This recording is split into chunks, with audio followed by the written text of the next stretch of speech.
जन्नत की खुशबू 500 साल की मुसाफत से सूंघ ली जाएगी, लेकिन 3 अशखास ऐसे हैं, मेरे आका करीम इरशाद फरमाते हैं कि उनको जन्नत की खुशबू से भी महरूम कर दिया जाएगा।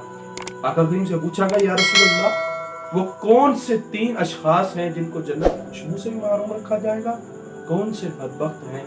मेरे आका करीम ने इरशाद फरमाया, पहला शख्स वो है जो शराब का आदी होगा, जो शराब को पीता होगा, आदत के साथ उसको जन्नत की खुशबू से महरूम रखा जाएगा। दूसरा शख्स फरमाया, जो माँ बाप का नाफरमान है, उसको भी जन्नत की खुशबू से महरूम कर दिया जाएगा। तीसरा शख्स जिसके बारे में फरमाया, वो शख्स जो किसी के साथ, अपने मुसलमान भाई के साथ एहसान करता है, नेकी करता है, भलाई करता है, फिर उस एहसान को, उस नेकी को उसके ऊपर जतला देता है, अपना एहसान का उससे बदला मांगता है, उसके ऊपर जो है उसको जतलाने की कोशिश करता है। फरमाया, ये 3 शख्स ऐसे हैं जिन्हें जन्नत की खुशबू से महरूम कर दिया जाएगा।